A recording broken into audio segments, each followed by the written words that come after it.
Bismillahirrahmanirrahim. Membahas tentang ekonomi relasi antara himpunan. Coba perhatikan dan amati contoh-contoh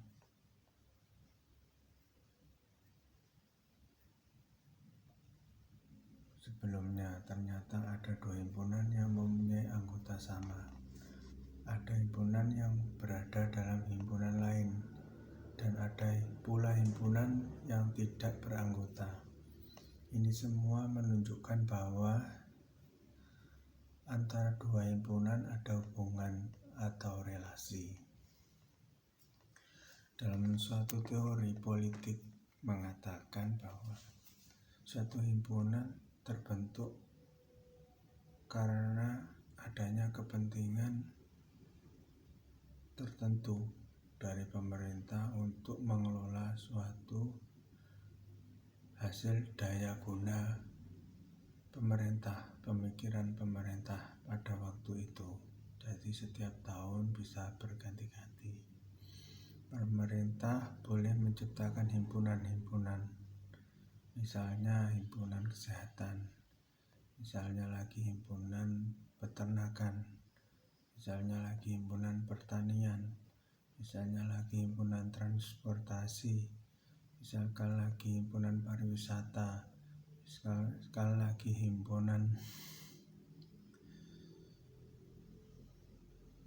telekomunikasi, misalkan lagi himpunan keuangan, misalkan lagi himpunan umum. Ya, itulah contoh-contoh himpunan yang dibentuk dalam ekonomi pemerintahan di Indonesia. Untuk apa diciptakannya himpunan ini? Telah jelas bahwa himpunan ini nanti mampu memisahkan pekerjaan supaya tidak membebani tenaga sebagai sumber daya manusia yang pada hakikatnya person to person, misalnya berkelompok, mampunya hanya berkelompok dan person to person, dan mengandalkan alat gerak seperti mobil, sepeda motor, sepeda bicycle, atau alat-alat yang menunjang tercapainya pekerjaan yang harus diselesaikan oleh pemerintah, misalnya di bidang kesehatan, misalnya di bidang pembangunan. Dari bidang pembangunan itu masih bisa dibagi lagi, di mana himpunan bagian. Perhatikan A sama dengan BHRST dan B sama dengan HSRT. Himpunan bagian atau proper subset dinotasikan dengan lambang yang mirip huruf C.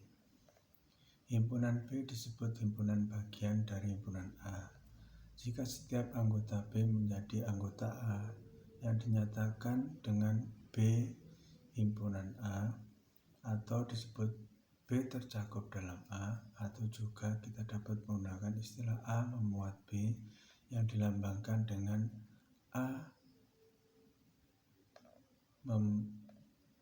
memuat B. A beranggotakan himpunan pecahan yaitu BHRST, dan C berhimpunan pecahan SGTPR, contohnya seperti itu. Dari sinilah kita bila menemukan suatu himpunan C, misalnya anggota-anggotanya sama dengan anggota-anggota himpunan A, maka kita katakan bahwa C merupakan himpunan bagian A. Himpunan seperti ini disebut himpunan bagian tidak murni atau improper subset. Dari situlah kita menemukan bahwa teori matematika mampu untuk memecahkan pembagian tugas dari suatu pembangunan, karena satu himpunan itu dicakup dari tata kelola suatu metode, seperti memecahkan pekerjaan misalnya di kesehatan dicakup oleh dokter, dan para asistennya. Tentunya dipilih dari lulusan sekolah yang berjurusan kesehatan dan yang menyesuaikannya. Ada kalanya ada sesuatu yang bisa dimuat dalam bingkai himpunan itu, tetapi tidak semuanya dan tidak terlalu banyak. Dari pemecahan suatu relasi antar himpunan ini, dari himpunan-himpunan berikut ditentukan banyaknya anggota himpunan, himpunan bagiannya, banyaknya himpunan bagian. Jadi untuk membatasi keluarnya ekonomi, prinsip ekonomi pada dasarnya yaitu memberikan modal sekecil-kecilnya dan memperoleh hasil yang semaksimalnya, yaitu sebesar-besarnya. Bukan berarti kita medit atau cedil ya, memberikan uang 100.000 untuk pekerjaan 1 tahun misalnya, tidak seperti itu. Manfaat yang kita ambil yaitu manfaat kenyamanan contohnya. Bukan berarti kita mengangkat orang yang bukan jurusannya membayar standar ya, akhirnya tidak ada hasilnya, nanti hasil yang dituju oleh masyarakat atau rakyat tidak sesuai. Misalnya pembangunan juga seperti itu, nanti rakyat yang dimasukkan ke dalam dunia pembangunan acak-acakan, tidak sesuai atau awur-awuran, nanti malah hasilnya juga mengecoh, bukan di bidangnya. Ada kalanya juga merusak dari moral sumber daya manusia itu, yang mulanya orang baik-baik dan bertanggung jawab di bidangnya, sedangkan tergesek oleh himpunan lain yang dimasukkan ke himpunan itu, sehingga menjadi orang yang moralnya kurang bisa dipertanggungjawabkan, misalnya seperti itu. Jadi ekonomi, sains dan teknologi memecahkan suatu metode dengan rumus, memperkirakan suatu objek ekonomi atau memperkirakan hitungan ekonomi sepasti mungkin. Jadi hasilnya atau resultnya itu tidak melenceng jauh dari modal, dan outputnya tidak melenceng jauh dari modal, dan inputnya juga bisa tercapai pembangunan yang semaksimalnya, sebesar-besarnya, meraih hasil yang sebesar-besarnya, maksudnya seperti itu. Contohnya apa? Misalnya pada waktu memecahkan masalah terjadinya kasus penemuan pembunuhan misalnya, apabila ditangani oleh kepolisian yang tidak di bidangnya, yaitu kepolisian pariwisata, menangani sebuah kecelakaan dan harus meneliti penyebab kecelakaan, misalnya ada pembunuhan atau keracunan atau kejahatan yang menimpa pada suatu objek, maka suatu kepolisian terkadang bukan jurusannya untuk memecahkan pada titik tujuan kesimpulan, sehingga dia hanya memecahkan dari segi penemuannya, bahwa dinyatakan memang benar-benar ketemu di tempat kecelakaan itu dan benar-benar diantar ke tempat tujuan pertolongan, misalnya seperti itu. Kalau kepolisiannya dari jurusan yang benar, dari jurusan memang pertahanan keamanan atau angkatan bersenjata Republik Indonesia misalnya, memang lain, dididik sesuai dengan tujuan, karena bukan di job pariwisata tidak hanya dipecahkan dari segi metodologi dan penemuan saja atau metodologi luas saja, tetapi lebih ringkas lagi, pertolongannya lebih ringkas, lebih cepat, dan lebih tepat sasaran dan sesuai tujuannya. Dan pencegahannya juga lebih luas yang dicegah, dan perhitungannya juga lebih luas yang dikaji. Tetapi pengkajian itu tidak boleh melebihi objek, tidak boleh melebihi ruang kelola pemikiran, atau tidak boleh melebihi tata kelola pemikirannya. Misalnya objeknya kehutanan, kita memikirkan luas ke samping-samping wilayah yang bukan wilayah kita. Itu permisalannya. Nanti akan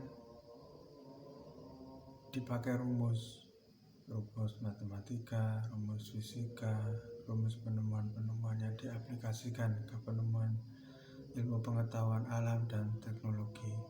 Bahkan tidak menutup kemungkinan bisa dimasukkan ilmu pengetahuan sosial, karena sangat perlunya objek ilmu pengetahuan sosial yang harus kita kuasai, bukan hanya di bidang kecanggihan saja, bukan hanya di bidang kecerdasan saja, bukan hanya di bidang kemahiran saja, atau hanya satu orang saja yang mahir dan semuanya tidak tahu.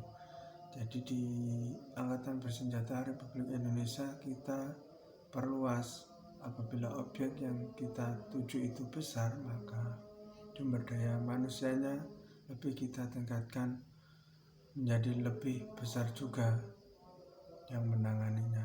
Jadi tenaga sumber daya manusianya juga kita perbanyak. Ekonomi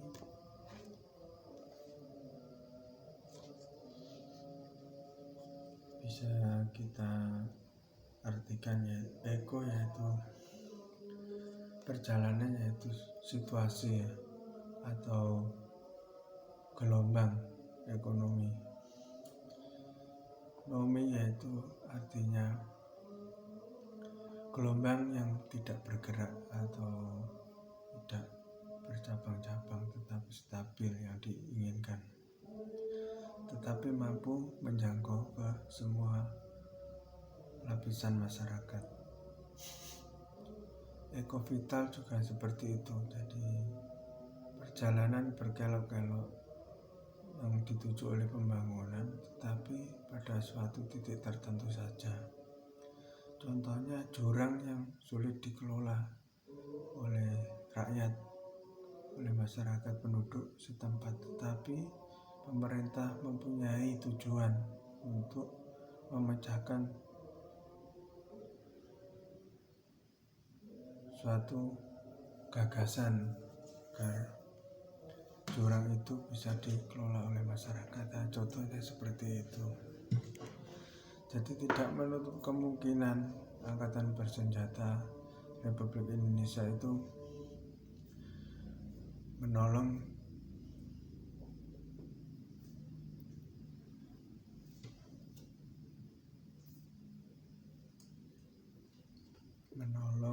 ekonomi. Jadi ekonomi itu dijalankan sejalan dengan apa yang diinginkan pemerintah pada waktu itu, pada waktu yang dihadapi, karena setiap tahun yang dihadapi pemerintah tidak sama. Contohnya musim kemarau yang panjang hanya terjadi pada 2019. Contohnya di tahun 2020 kemaraunya sudah agak memendek. Di tahun 2022 kemaraunya sudah stabil, yaitu 6 bulan musim separuh, yaitu kemarau separuh, 6 bulan untuk musim penghujan sudah separuh, 6 bulan misalnya seperti itu, hanya kiasan saja. Tetapi kita tetap harus mempunyai pegangan ilmu dasar, yaitu ilmu sains dan teknologi, yaitu ilmu pengetahuan alam dan teknologi.